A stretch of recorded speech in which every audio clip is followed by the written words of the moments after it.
Welcome into 49ers Access. My name is Sterling Bennett. I'm hoping you're enjoying your Sunday afternoon, and I hope you enjoyed the San Francisco 49ers preseason opener against the Tennessee Titans yesterday. Unfortunately, it was a loss if you actually care about preseason outcomes. 17-13 was the final score. It was a hard-fought game, rather low scoring. None of the Niners starters played in that game, which gives us a perfect opportunity to see the youngsters, the rookie class, the sophomore players hoping to make a statement amongst others.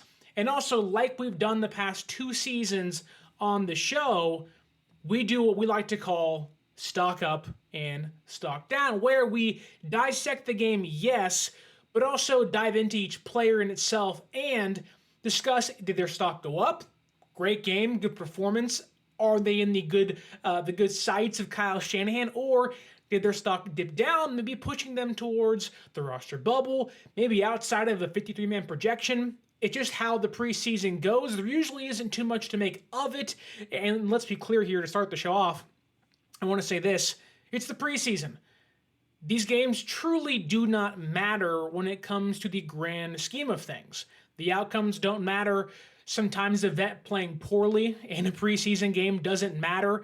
What you're looking for is, can that player essentially hang in the NFL? Do they have the makeup? Do they have the instincts? Do they have the speed, the strength? And then, of course, in a Kyle Shanahan system, is the quarterback, the running back, the offensive line, and others playing within the scheme, doing what Shanahan likes to see? Which brings us to our first point of the show, is that Kyle Shanahan didn't even call plays yesterday for what he said the first time in nearly 20 plus years in the NFL. You have to think, been a head coach here since 2017, so going into, what is that now, year 8, year 7 as a head coach in San Francisco, was a longtime offensive coordinator before that, pass game coordinator before that, amongst other things. But Shanahan didn't call plays. He relinquished that play calling and handed it to Clay Kubiak, an assistant, which is weird in itself. I totally get why they want to do that. Shanahan can kind of sit back and kind of roam over the entire team like most head coaches do that aren't play callers.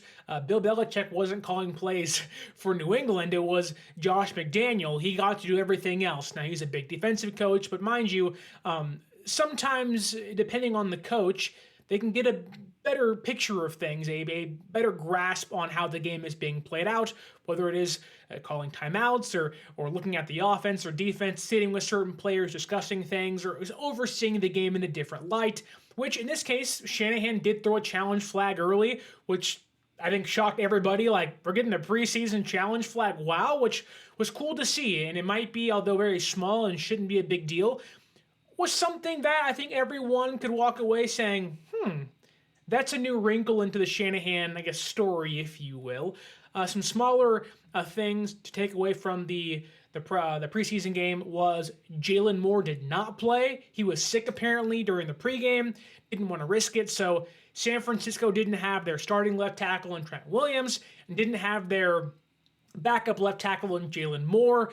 So not really a good assessment of where the left tackle room is if Trent Williams can't play. Ambry Thomas, who unfortunately, and maybe for his sake and even my sake and your sake, thankfully this happened. I mean, that sounds terrible. I don't want it to be that way, but we were going to rip him. He was having a terrible game. Ambry Thomas was terrible yesterday. Now, we did learn after the game he broke his forearm, which is not what you want to see and hear. You want to have everybody healthy no matter their playing ability. He's a young player. It's rather unfortunate for him, who last year you thought was going to be a starter or hoped to be a more impactful player. And there were spurts of that in games last year with Steve Wilks as a defensive coordinator. But now it seems like Ambry Thomas is, he was already on the outside looking into a roster spot. Now San Francisco can't even move him to a team that he might be able to find more playing time on. I was always under the impression they would trade him because he has starting experience. He's young, but now that's down the drain. And worse for Ambry Thomas is he might miss the entirety of the year, or if he comes back, it's probably too late for an in-season trade to hopefully get that playing time elsewhere. So for a young player in Ambry Thomas in a contract year, now it seems like a lost season, which is just terrible for him.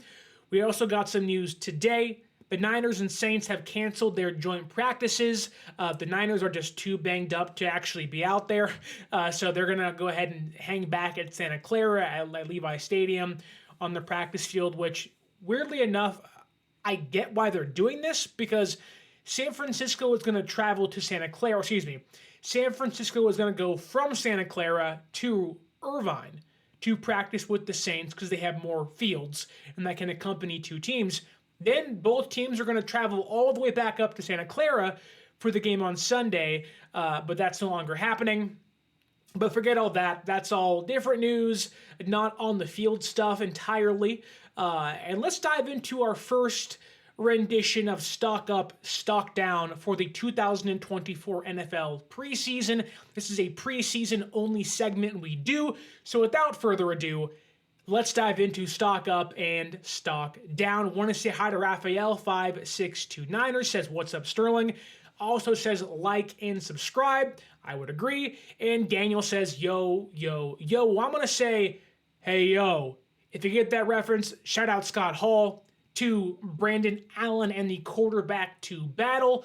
For one of the first times in the last 3 or 4 seasons in San Francisco, we don't have to talk about the starting quarterback position. There is no longer a battle for who's going to be this team's, number one QB.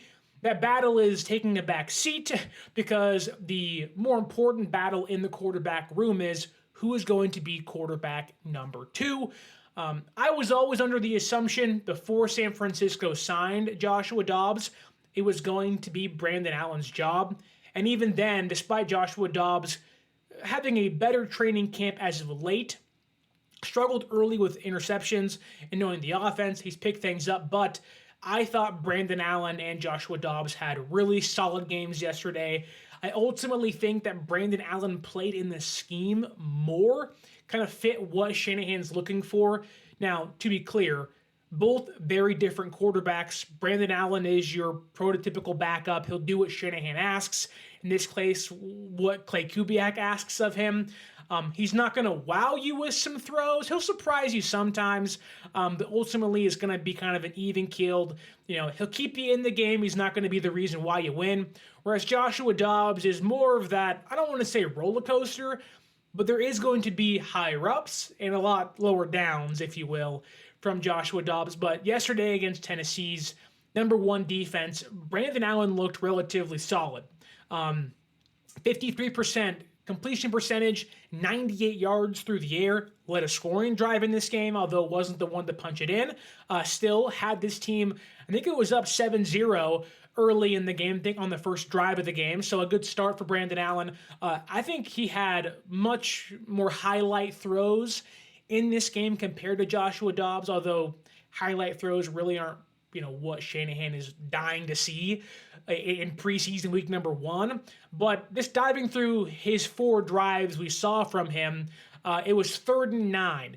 You're sitting there, it's 3rd and long. How is a backup quarterback going to react?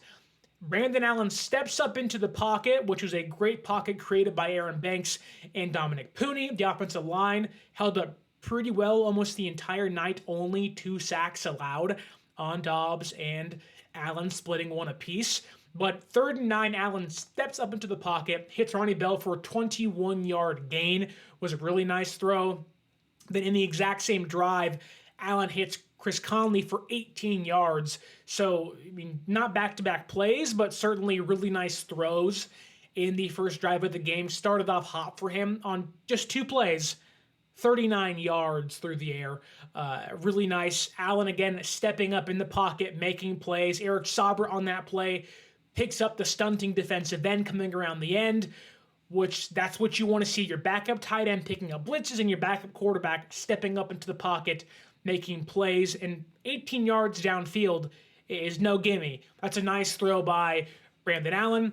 There was some hiccups here or there, but not too many. I think maybe Brandon Allen's worst throw of the game was a ball that he was not a screen pass, but kind of like a choose your route for Brandon Allen, where he has Brayden Willis wide open over the defensive end or linebacker, and all Allen has to do is shoot it over the linebacker and just lob it over his head. He overshoots Brayden Willis, which that's a play Kyle Shanahan is accustomed to calling. So you have to hit those. You really do have to make sure those plays are hitting in a Shanahan offense. And I'm sure of the plays that maybe you can point holes in Brandon Allen's performance, it's probably that one, but he came back really strong later in that exact same drive, found Conley on a floater for a first down. On the next drive, it's 3rd and 9.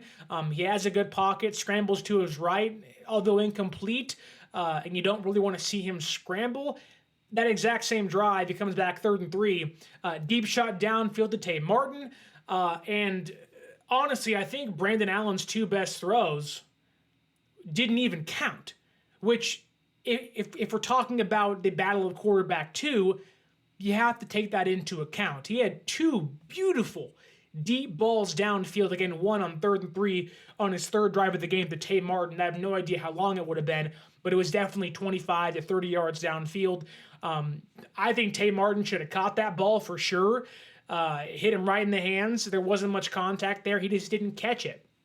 Then later, he had Ronnie Bell deep downfield. They're backed up against their own end zone. Hikes the ball, throws it deep downfield. Ronnie Bell. There was a little more contact there, but again, the ball's hitting Tay Martin and Ronnie Bell right in the hands, and those are deep balls downfield. Those are balls that your backup quarterback usually doesn't throw. Those are balls that Brandon Allen is trying to, hey, Kyle, like, I'm being aggressive. I can win this job, and ultimately taking shots downfield, albeit, isn't the bread and butter of this offense.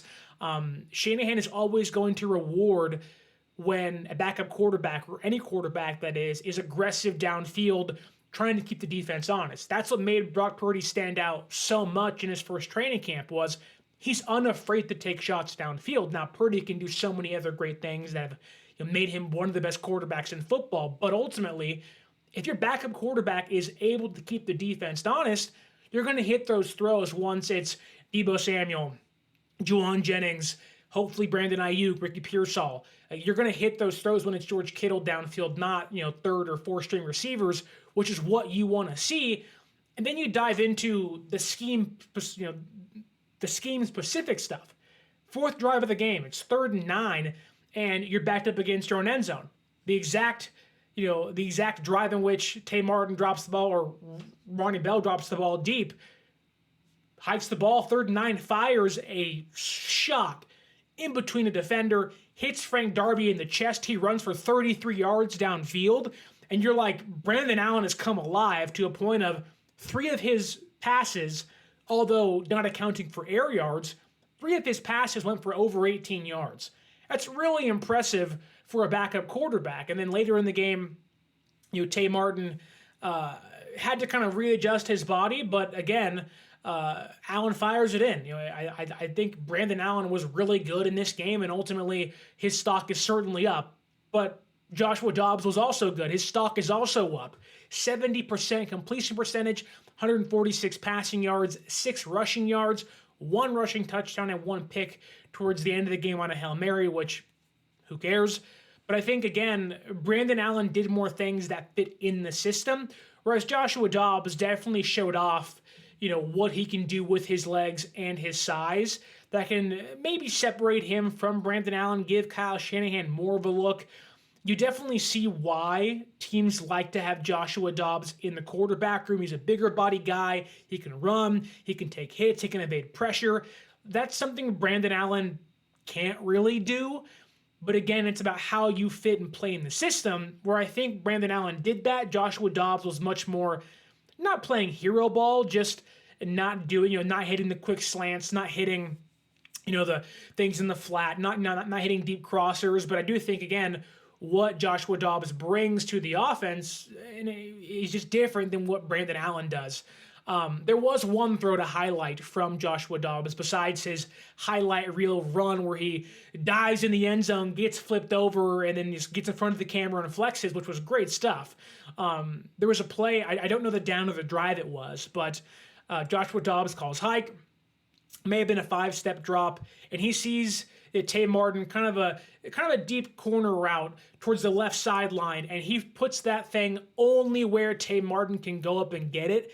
And again, this is a backup quarterback playing with, again, fourth and third string receivers. Tay Martin has definitely, he's one of the better ball skill receivers on the team, but he's a backup for a reason and hasn't gotten his shot because of injuries, but also just hasn't really been good enough just yet. But Joshua Dobbs put it exactly where you want it to be. And I think that, while there is maybe more inconsistencies in Joshua Dobbs' game with the running ability, with honestly a better arm, if we're being honest, I think Joshua Dobbs has the physical talent to be this team's quarterback too. He was given guaranteed money. And I think, the quarterback two competition is definitely heating up, and it has for a while. But, when you have Joshua Dobbs and Brandon Allen bringing the best out of each other, that's exactly what you want. Both of those guys came out ready to go. And that's, again, exactly what you want from your backup quarterback. Was one more impressive? Sure, Allen was going against the ones compared to Dobbs going against the twos and threes. But ultimately, hey, football is football. Got to make plays, got to make throws, and both those guys did that. Both their stocks go up for me. J.D. Durham says here, this quarterback competition should help Tanner Mordecai mature to, I'm assuming, the quarterback to next year. I wouldn't be too sure Tanner Mordecai is going to be here next year. He's a four-string quarterback on a really good team, and he is a clear-cut four-string quarterback. But that said, you never know. If he's a practice squad player for a year, he certainly has the physical tools to be an NFL quarterback. It's just, can you find the touch in your throws more consistently? But just like Dobbs and Allen were yesterday, Mordecai has shown the ability to be unafraid, to go in there and say, hey, look, what do I have to lose? I'm an undrafted guy anyways, so we shall see. From quarterbacks to receivers, our first stock down of the NFL preseason, that is Ronnie Bell. Ronnie Bell yesterday had 2 catches for 22 yards. Did have a nice catch from Brandon Allen, 3rd and 9, 21-yard catch. Was a nice catch. It was a nice play from him. The issue is there's still inconsistencies with his hands. Deep ball downfield from Brandon Allen. Hits you right in the face. It goes right through your hands and plunks you right in the face mask. You have to make those catches. You have to be able to bring that ball down, because if you want to be good enough to where last year, different story, and maybe even 2-3 years ago, if Ronnie Bell was a rookie or a sophomore, different story. This year, it's you have a loaded, or rather loaded, receiver room on name value alone. Debo, Ayuk, Pearsall, Jennings, Cowling now. There really isn't much room to make mistakes, and Ronnie Bell continues to make mistakes. And whether you want to call them mistakes or not, he's still inconsistent. But one issue I see from him is that, well, yes, he likes to block. It's that when you see Cody Schrader get a 10-yard run downfield, gets a first down, he gets called for holding. Gets the play called back, moves you back 10 yards, it's 1st and 20, and then your offense is in a hole they can't pull themselves out of. That's on you, Ronnie. You can't do that. Then later, where a place where he should be able to kind of find his niche, where Isaac Guerendo's currently hurt, San Francisco probably doesn't want Debo Samuel and Ricky Pearsall and Christian McCaffrey, for all intents and purposes, back there doing kickoff returns, and you're battling with Trent Taylor and eventually Cody Schrader and yourself and Danny Gray maybe, and Ricky Pearsall and Jacob Cowling, who didn't play in this game. You have to block on kick returns. The Titans were phenomenal on kick returns. Phenomenal. And one issue with Ronnie Bell is that when Trent Taylor is the return man on the play, he's getting the ball running up the field, I don't want to see you chop nobody with your hands on nobody and look back like, what happened? What happened is you didn't block anybody, Ronnie. Now, it's not entirely your fault. There's 10 other guys out there, but you have to block. You can't let defenders free or not attack or take on a defender when you are the leading blocker, in a sense, for the return man behind you. You are the one usually opening up space, hitting the first guy trying to get a tackle to free up your return man to get 3, 4, 5, hopefully more extra yards than that. Look at what Tennessee did. Yes, San Francisco's special teams unit wasn't great. We'll get to them later. but they had a 63-yard return. They were consistently getting the ball past the 30-yard line, whereas Trent Taylor got the ball past the 30 once, and his average return was like 15 yards. That's not going to cut it. You have to have ball skills. You have to be willing to block, and not just willing, you have to actually block. So I didn't love the effort from Ronnie Bell, and I didn't love the execution either. Just wasn't that great of a day from a sophomore year player that, again, is on the bubble like Danny Gray, like Trent Taylor, and others on the bottom end of the receiver room depth chart. But let's go back to a higher note. Jordan Mason, stock up, 6 carries, 34 yards, 5.7 yards per carry, 1 touchdown. He was dominant against the majority of the Titans' first-team defense. Yes, there was no Jeffrey Simmons, and I think Tavondre Sweat didn't even play. I could be wrong about that, but definitely no Jeffrey Simmons out there. And Jordan Mason was phenomenal. Did drop one pass. The throw was a little too high, but ultimately, the ball was it high? Was it catchable? His hands are on it. You would like to see him bring that down. Certainly wasn't a gimme by any chance, but again, if you want to be in this offense and be a role player or a higher contributor than you were the last couple of years, you got to catch the ball. But I can give him a break on that because the way he runs is just aggressive. It's attacking. It makes me shake my head and say, why has he not been getting more reps? Every time he touches the ball, it's 5 yards, 5 yards, 5 yards, almost 6 yards a carry. I said this last night on the postgame show on 95.7 The Game, and if you were there, it sounds redundant, but ultimately, San Francisco has LaDainian Tomlinson. They have Christian McCaffrey. Well, in that exact same running back room, the Chargers also had Michael Turner and Darren Sproles. I'm not comparing Jordan Mason to Michael Turner, who had a phenomenal career with the Falcons and went on to be one of the best running backs in football for a short stint of time. I think Jordan Mason can be a powerful back in the backfield.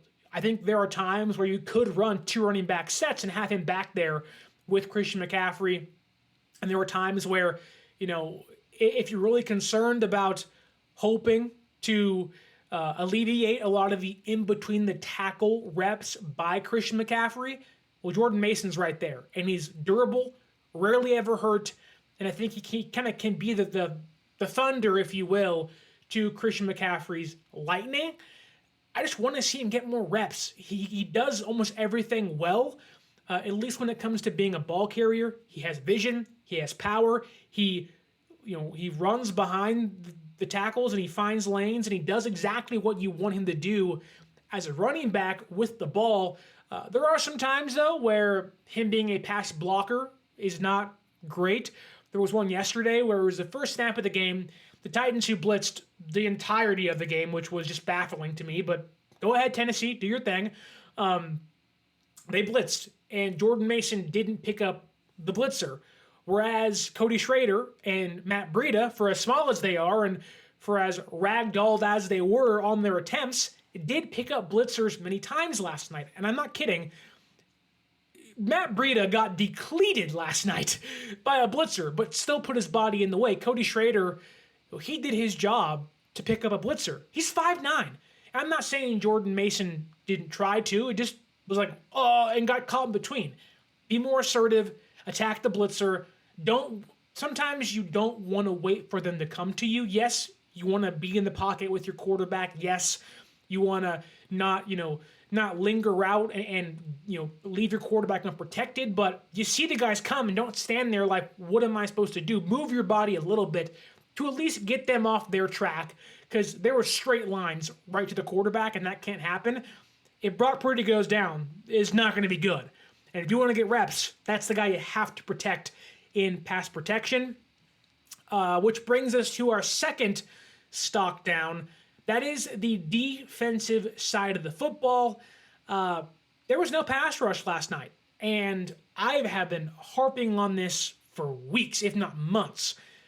The Niners do not possess depth at the edge rusher position. Yes, Nick Bosa didn't play.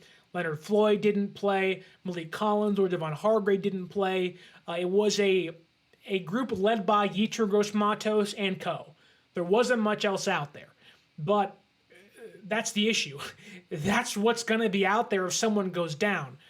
That's the problem we're seeing. Drake Jackson's now done for the year. There really is nobody else out there for the Niners that I can see picking up. But I do think that San Francisco is going to find themselves in a week or some weeks during the year where if Bosa's out for 3 weeks, if Leonard Floyd goes down, God forbid, and his durability gives out in his first year with San Francisco, or Javon Hargrave is down and Malik Collins are out, that's the issue. You don't have any depth. Yes, if one guy goes down, let's say it's Nick Bosa, there's Yetur Gross-Matos ready to go. Okay, well then who takes his spot? Beal Jr., who was terrible last night against the run, who was getting no pressure last night against backup defensive linemen, and it just wasn't a good effort or wasn't good execution from guys that you are going to likely have to rely on at some point this year. And it's actually at a point where I would not be shocked if San Francisco starts cutting players, trying to bring in more veteran defensive edge rushers to fill the room. Because my goodness, it is really disheartening to see top-heavy people. Nick Bosa, Defensive Player of the Year. Leonard Floyd, almost 10 years in the NFL, 9.5 sacks almost every single year. He is a consummate pro. Yetur Gross-Matos, a guy you have high hopes for, but then nobody behind them. If one guy goes down, the defensive line is a massive question mark, especially on the edge. Now, interior, surprisingly, there is some depth there. I thought, Hargrave didn't play, but they have Jordan Elliott, Malik Collins, Kevin Givens is there. They have guys that have started or could be, impact players if someone else goes down. That doesn't go for the edge group. Not at all. And I think they have to add somebody. They allowed 138 yards on the ground and 2 touchdowns against the run. So it's not just the pass rushers, it's the run defense. It's just, I hate to say this, and we'll get to the missed tackles and the over-pursuing later, but a lot of the issues that were concerning for the defense late last year, and again, it's the first preseason game, so nothing I say here is concrete. Nothing I say is going to carry over into when guys like Bosa and Warner and the first string team comes back in. But from what we saw last night, missed tackles, bad run defense, not setting the edge, and not getting to the quarterback. What does that tell you? That's exactly how last year was when San Francisco lost 3 games in a row and struggled in the playoffs. Now I'm hoping that will change. I'm not trying to be Mr. Negative here, but that's what your depth showed you, what they can and can't do. Now it's week 1, hopefully against the Saints, and later on in the preseason, we see better things. But your depth is showing you what they're going to show you, most likely, which wasn't good. When you allow 140 yards on the ground to Tony Pollard, Tajay Spears, who are going to be Tennessee's 1-2 punch, albeit those are starters, okay, fine. But then you're allowing that to backup offense, to third string, fourth string running backs, and it's not like you're just not setting the edge. These guys are getting in between the tackles, busting up field for 6-7 yards a pop, and you got guys being dragged. Jalen Graham last night, not even in coverage as a run defender, who he's a hard-hitting guy, can come downhill fast. He got dragged by a 4-string running back 3 or 4 yards, and you're like, what is going on? You guys have to secure tackles. You have to be able to bring running backs down, and they just weren't able to do that last night. And ultimately, 140 yards and 2 touchdowns on the ground for Tennessee made me kind of shake my head and say, this is not good, with the optimism that once you get the starters back, that will ultimately change. Fingers crossed. Let's get positive again. Our next stock up, arguably the story of the game yesterday on defense, that is Dee Winters. There was some bad, if you will. He had 2 missed tackles, a lot of over-pursuing, a lot of flying around and kind of being not reckless, just not very controlled, if you will. But he had 5 tackles, 1 tackle for loss, and arguably, if it wasn't for Malik Mustapha, would have had the hit of the game. 3rd and goal, Will Levis starts to scramble. He's right there at the 1, essentially, and here comes Dee Winters out of nowhere. And he just lays the wood and hammers Levis to the ground. I'm sure Tennessee was like, brother, you got to slide, man. We can't risk losing you. And Dee Winters is out there flexing, having a good old time, and you can tell that kind of, had the defense ready to go, had them ready to rock again. He had them lively and heated, and it was like, woo! Dee Winters, brother, like, that's linebacker 2 duty. That's linebacker, starting linebacker stuff right there where you're like, yes. Unfortunately, it was negated by an Ambry Thomas holding call, which led to a Titans touchdown later. So it didn't count in the record books, but in our hearts, it certainly does. But there was some better things as well. There was a play, I'm not sure the exact down or what drive it was, but Dee Winters flew down from the box, bust through the offensive line, got into the backfield in a flash for a tackle for loss, and you were like, yes, like there is instincts. And for the bad, yes, there was a lot of over pursuing. On 3rd and 4, there was a pass in the flat to Pollard to the left sideline. Winters has him dead to rights. Pollard just cuts back. Winters over pursues, misses the tackle. He gets a first down, and you're like, man, Dee Winters, if you just tighten the screws a little bit, you got him. There was one later and definitely hurt San Francisco a little more in regards to how many yards it cost them, because Levis had Calvin Ridley open over the middle, and Winters over pursues. Ridley cuts back and busts it for about 25, 15 yards downfield further than what he was. On the exact same play, Winters gets hurt. He gets hit in the shoulder trying to chase down Ridley. He was ultimately okay. But again, there was good and there's bad. But I can honestly say, despite me being or sounding more negative towards him, I thought Dee Winters showed that his play style fits in the NFL as I hit the mic, and that his instincts were there.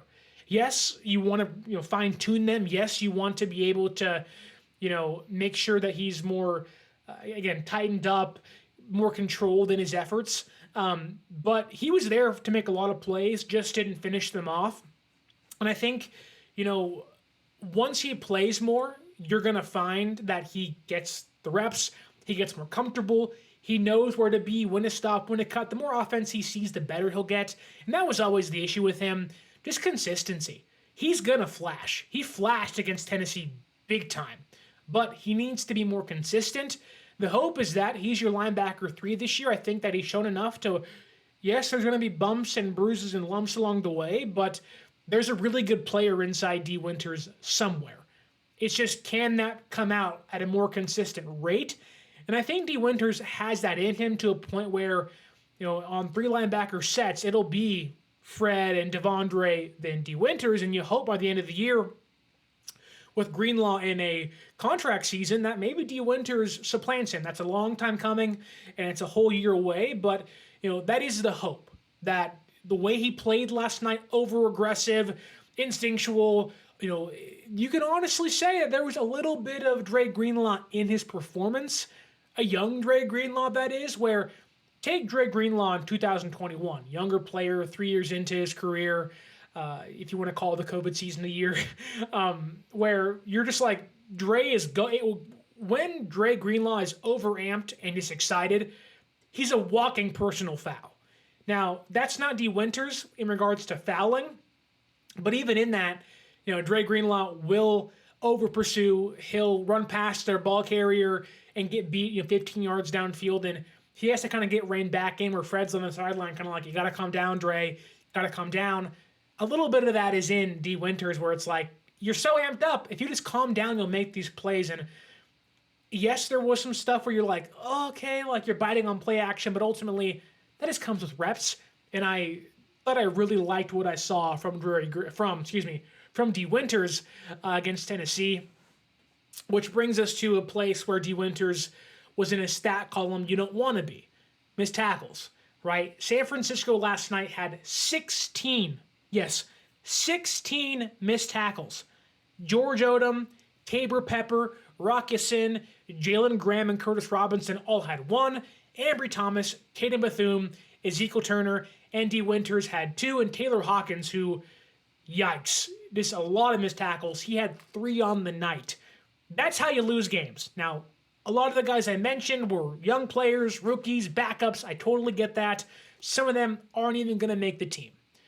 But you can't miss 16 tackles with 4 of them being on special teams. In fact, when Ambry broke his forearm, that's how he missed the tackle. He didn't even touch anybody, missed the tackle and broke his forearm. Like, it's just not a good look. The whole game it was screen passes in the flat. The Titans were getting things for, 15 yards. And you're like, it's 3rd and 5. Great. You have them where you want them and they get off the field because no one tackles. Even Rocky Sin on a play where the guy goes out of bounds, he misses the tackle. If the guy stays in bounds, it's 20 more yards downfield. And I thought Rocky Sin was okay. He was fine last night, but you have to make tackles, especially as a linebacker and a defensive back. One of the biggest issues with San Francisco late in the year and during their losing streak and even in previous years, go back to 2021 against the Cardinals when it was Colt McCoy, and they couldn't stop anybody in the backfield because they weren't tackling. Tackling for as athletic as you are, for as fast as you are and as strong as you are, and again, as athletic as San Francisco's linebacker core and defensive backs usually seem to be, you can't miss tackles. You're going to be there. You're going to be in position, but you're trying to make big plays going for the legs instead of being a body tackler. It's okay to use your arms. It's okay to use your body to bring somebody down.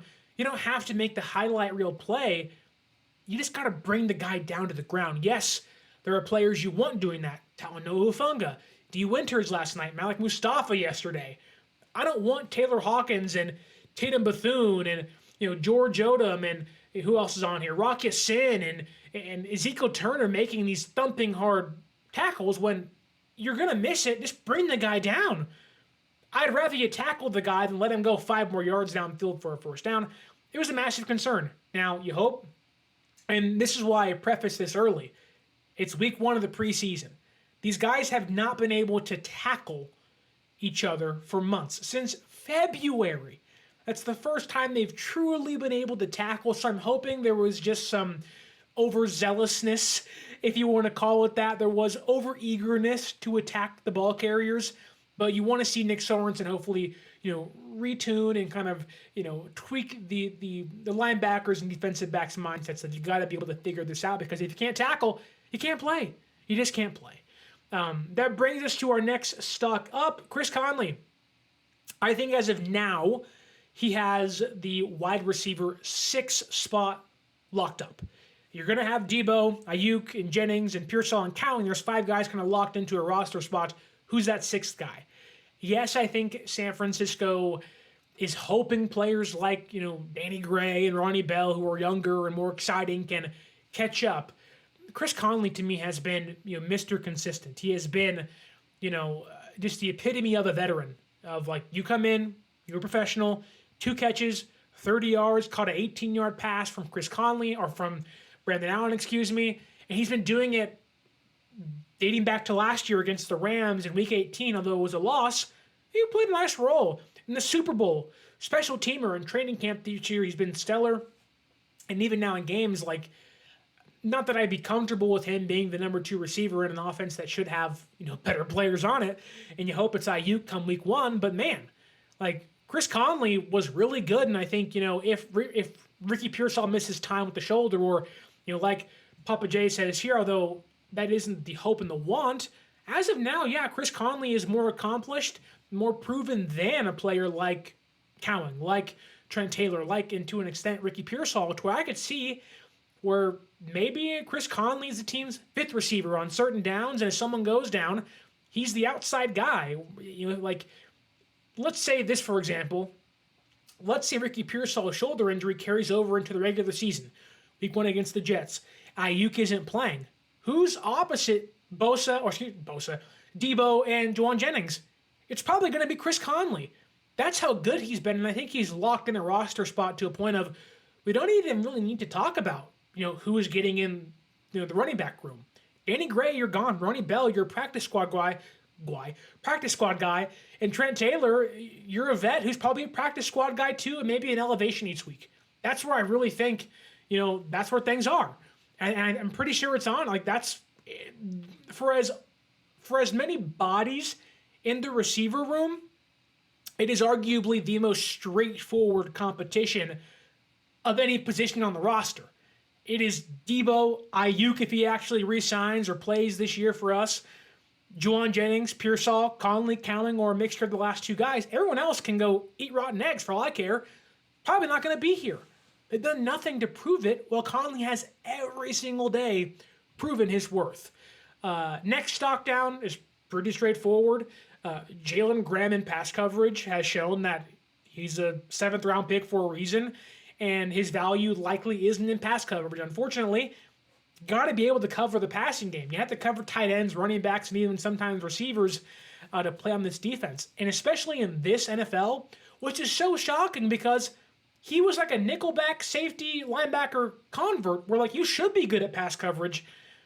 Not. He's just not. So many guys were open on the flats and the outside, and he was missing guys left and right. There were miscommunication everywhere. Now, young player, miscommunication happens. That's just the way it goes. But ultimately, it's like, okay, like, how long can you forgive that? Now, he's in year 2. You can be a practice squad guy. You can be a depth guy for a year. No one's going to be like, what are we doing with Jalen Graham? It's understandable, but that's what makes players not be able to get on the field, is pass coverage in the 2024 version of the NFL when tight ends run 4.5s and 4.6s and running backs are running 4.2s and 4.3s and slot guys are bigger body Puka Nakuas and Marvin Harrison Jr.'s and JSNs and Jamar Chases and others. And you're like, you gotta hang with these dudes. Jalen Graham yesterday couldn't hang with backup receivers, backup running backs, and backup tight ends. It's not a good look for a guy who's in a positional group that is kind of looking for answers still. But ultimately, as of right now, it's Fred, it's Devondre, it's Dee Winters and Demetrius Flanagan-Falls, and then maybe Tatum Bethune, who I think, although wouldn't be a stock up or stock down player, had a nice even keel performance where there was some down, there was some up, but ultimately led the team in tackles yesterday. He made some plays, and with more reps, he seems to already be ahead of Jalen Graham on the roster and depth chart, for me at least.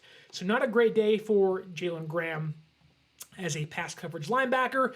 And as many of you have said in the comments, I can see you here, Khalil Young says this, Khalil Davis was looking like DJ Jones out there. Papa J says Davis was a beast. And that is my next stock up on a player. I walked into training camp with the bold predictions video, and I am very happy to say that I was wrong so far. We shall see. I was wrong so far about Khalil Davis, that his health was a concern. I said that he's so unproven. There have been injuries. They were going to cut him.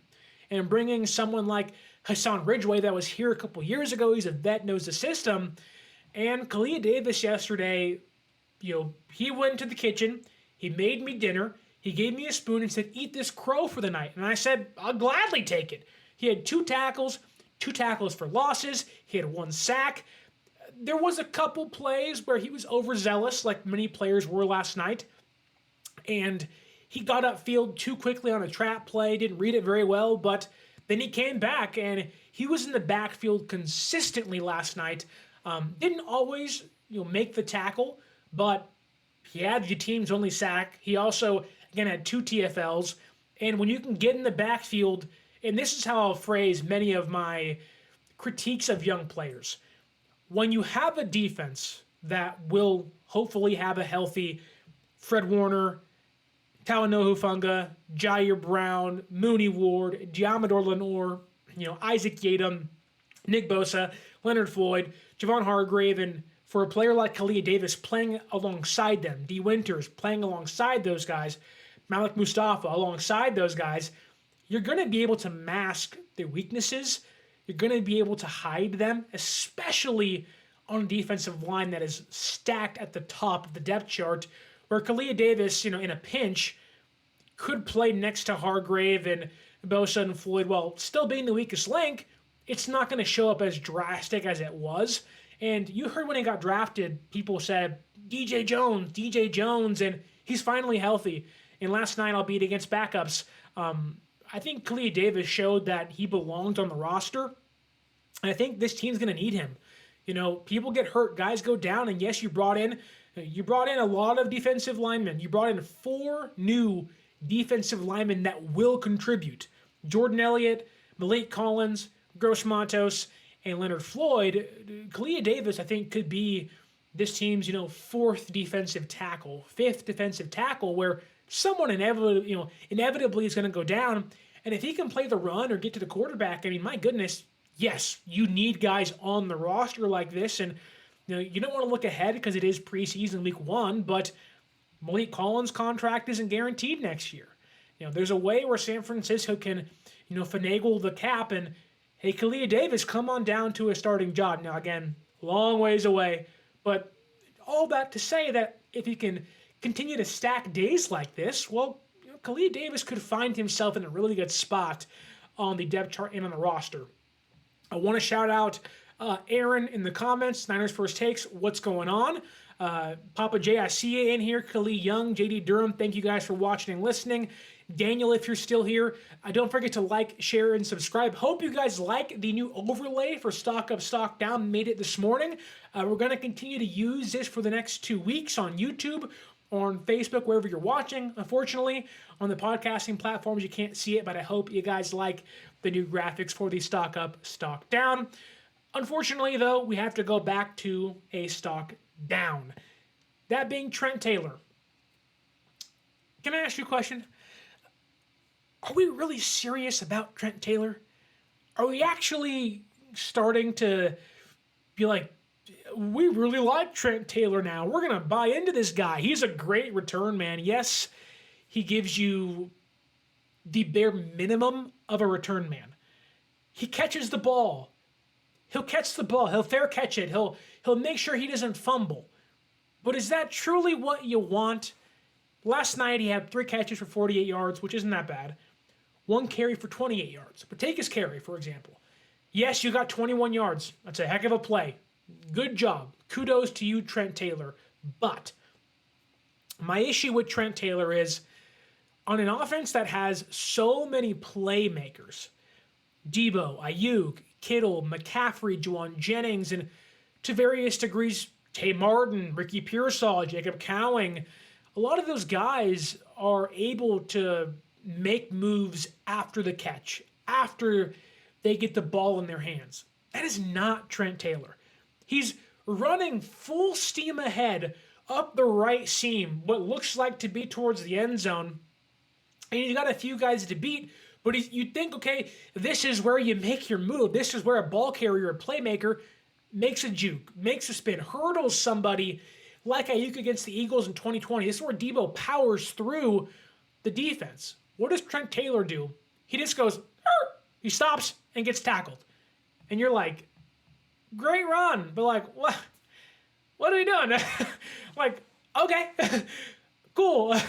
Then you get to his returns. He had 4 total returns yesterday for 61 yards. I don't know, quick math here.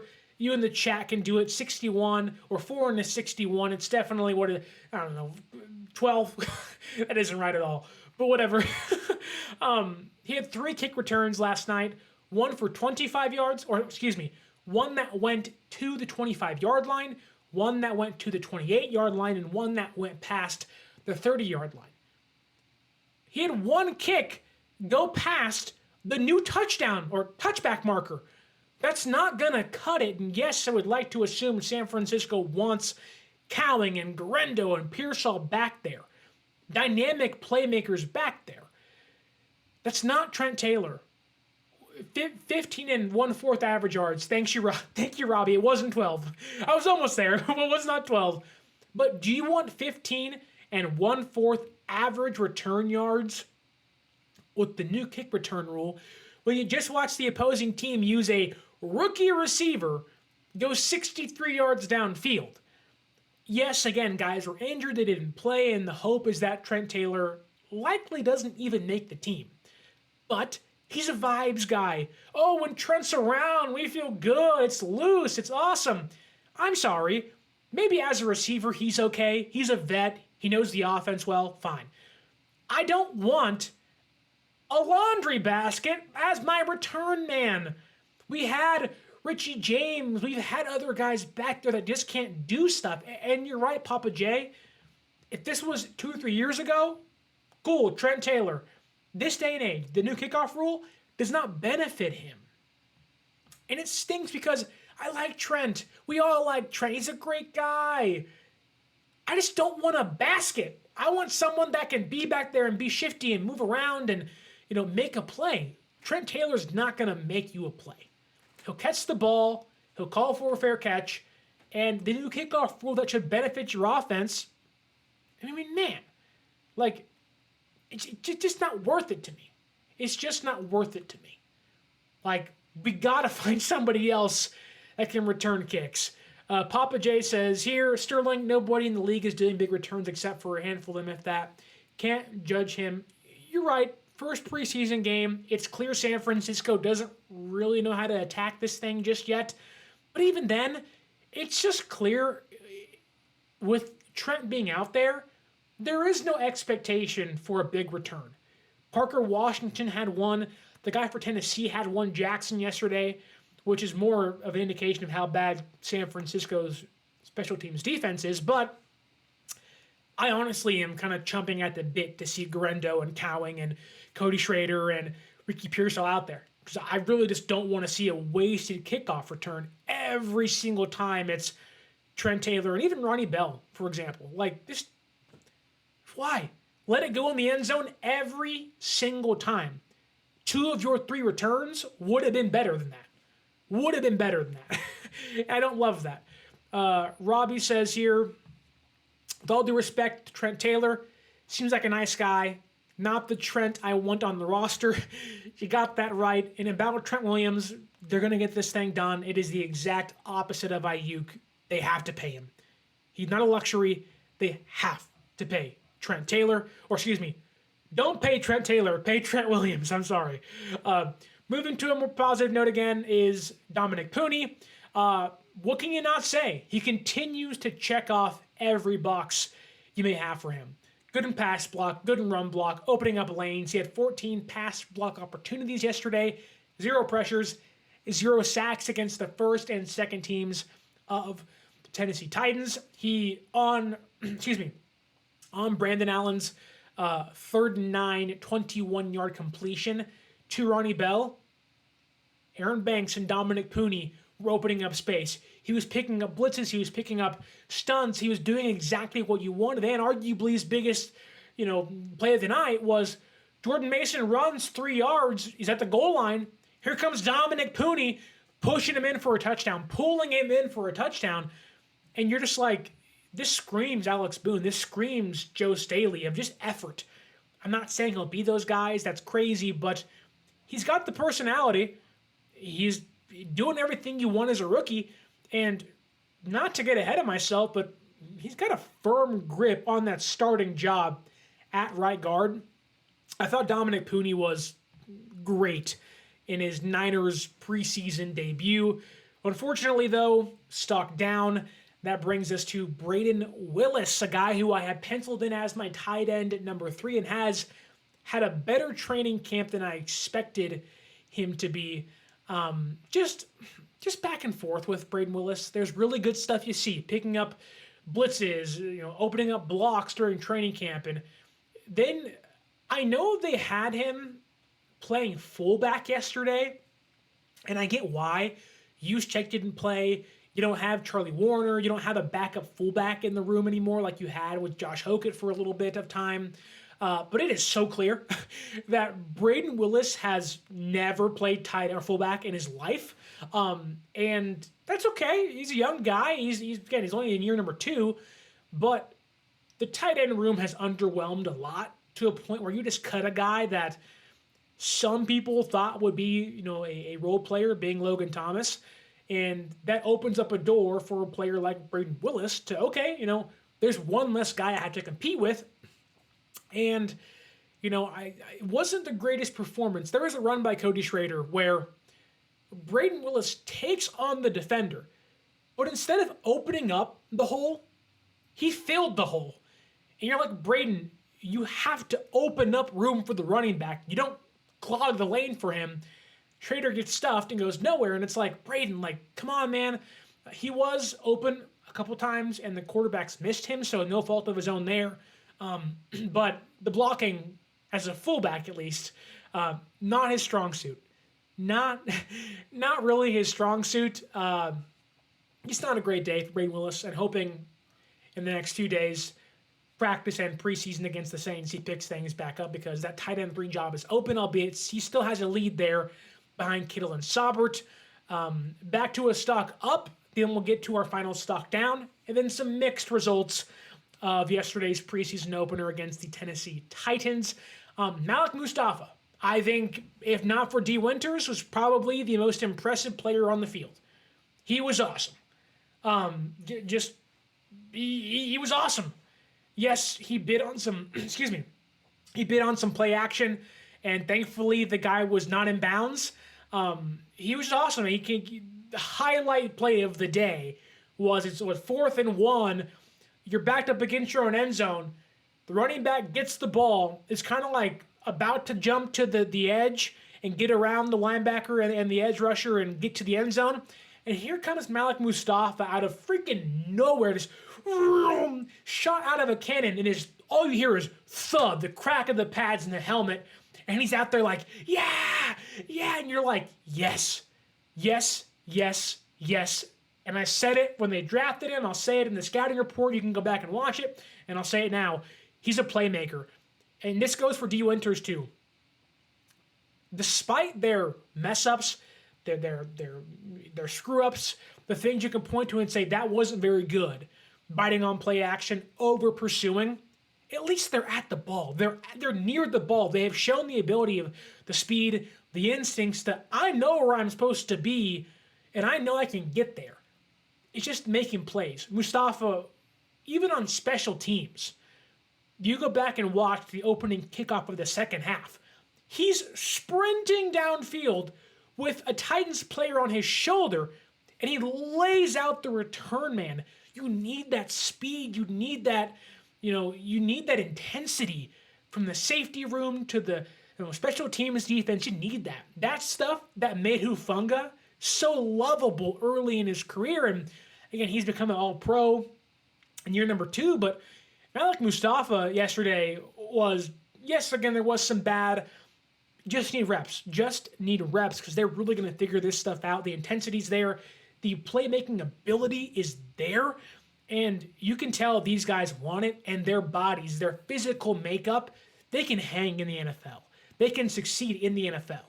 And man, it was really stellar to watch Winters and Malik Mustapha, who I truly believe, whether it's at the end of this year or sooner than later, he's going to be the best safety on this roster. He's going to be the best safety on this roster. I'm not overreacting. You go back and watch the college tape.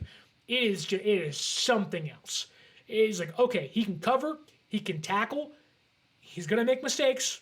Rookies take their lumps. There are going to be these welcome to the NFL rookie moments for them because they're rookies. But the more reps they get, the more they play along the all-pros on defense, these guys are going to be special. Mainly Malik Mustapha, who I think ultimately by the end of this year could be better than Jair Brown and, for a little bit of time, be better than Talanoa Hufanga, which seems sacrilegious at the moment. Our final stock down is exactly where I praised Mustapha. Special teams. Holy hell, was it terrible yesterday. Offensively, as return men, not great. Not many angles and places to run and holes to go through. On defense, 10 times worse. I don't know how Schneider still has a job. The special teams on this roster, whether it was last year, 2 years ago, and now this year, it seems like through one preseason game, which is not worth much, but still, the special teams unit has struggled every single year, no matter how many guys they bring in. Whether it is George Odom or Oren Burks or McLeod, and this year it's, you have Odom back and Ezekiel Turner. It's like, I know there's new rules, but they had 4 total returns to defend last night. 2 punts, got 26 yards. Not that bad. 13 yards a punt. Okay, whatever. You don't even have your first string punter, if you will. But on kick returns, 2 kicks, 81 total yards. The first kick off by the Niners special teams unit. 63-yard return. Brayden Willis over pursues. The guy cuts back. Jalen Graham misses the tackle. And then freaking Kyle Shanahan, I think, gets called for a 15-yard penalty because he's too busy watching plays for the offense and gets in the way of the actual play on the sideline. It's like, brother, you gave the opposition the ball on your own 15-yard line. Now, I know I'm getting kind of frustrated, and the reason why I am because it's not as if that's not going to cost them come the regular season. I guarantee it. I guarantee it. There's going to be a game, and knowing our freaking luck, it'll be against the Chiefs. We're going to have them. Oh, there's the Niners are up 27, to 20, 27-21, whatever the score, whatever it might be, 23-20 with 13 seconds left, and there's going to be a gigantic return by Hollywood Brown or Kadarius Toney or Xavier Worthy, and then we're going to add them 15 yards because no one can tackle. They get called for a penalty, and we're going to give Mahomes the ball on the 13, 15-yard line and say, try to stop this, and they'll have 2 plays to score a touchdown and win the game. That just screams Niners luck, which we have a lot of it. We've won a lot of games, but the special teams unit continues to be an Achilles heel of this team. Go back to last year against the Packers in the playoffs. Oh my God, it was bad. Terrible. There are plenty of times. And it's just like, it's like there's new rules. You want to give coordinators and the players time. But it's like, if you're not going to defend the returns, just kick the ball into the end zone, give them the extra 5 yards, and call it a day. I'd rather them march 70 yards than 15 yards. And again, it's one game. I think as this thing progresses, we'll see new things. But it is still abundantly clear that this unit would have been bad with the old rule, and with the new rule, it's even worse. Like, they couldn't even defend the old ruling. Like, I have no confidence they're going to be able to field and defend the new rule. It's just a big yikes, especially when you have more dynamic returners back there. Like, no one off the top of my head comes to mind, but you're going to have teams put their best receiver or running back there. You're going to have these dynamic studs of return men, and Tennessee, although he's fast and was good in college at returns, he's not a top-tier dude. This really can, of anything, of missed tackles, over pursuing, the special teams unit is more concerning than anything I've seen because it was a disaster. But that being said, on to our mixed results. Let's end on a good and high note. Not too negative, not too positive. Let's end like a Goldilocks, right in the middle. I thought mixed was Rocky Sin. I thought Rocky Sin, especially with Ambry Thomas going down, it certainly opens up a spot in the in the cornerback room. Now, I don't know if that was ever going to be filled by Ambry, but it certainly, again, knocks a name out of the room for contention. So I think Rocky Sin was okay. I'm not too high on him, but I'll give him credit. They threw a fade route to Calvin Ridley, who is now the Titans' #1 receiver, and Rocky Sin locked him down. He got his hands on him, wouldn't let him go, and wasn't called for a penalty, kind of knocked Ridley off his route, made the ball kind of go in the back of the end zone where no one was there, and you point to it and you go, that's good. That's really good stuff right there by a cornerback, a vet, wanting to make the roster, and a hyper-physical cornerback that really hasn't been able to stick. I think he's a former first or second round pick of the Colts a handful of years ago, so a really nice play there. Then there was one later in the game where there was a toss to the left sideline, and Rocky Sin kind of jumps the route, gets his hand in front of the receiver, and kind of makes it tough for a catch, and it was ruled incomplete. And it's that stuff where it's man coverage. You're one-on-one with somebody, and you lock down your receiver. That's stuff that makes people, at least myself, say, okay, what you got, Rakia? Show me what you got. And I thought it was a pretty solid day from Rakia Sin. Again, there was some missed tackles. It just is what it is. I thought his worst tackle would have been the one that the guy, his foot touched out of bounds, so it wasn't actually a missed tackle, but in my book it was. I see what you did, Rakia. I see your sins. But ultimately, this is a fine day. Tay Martin, I thought, started kind of clunky. He had that big drop early from Brandon Allen, but I think as the game progressed, you saw him kind of come into his own and get comfortable.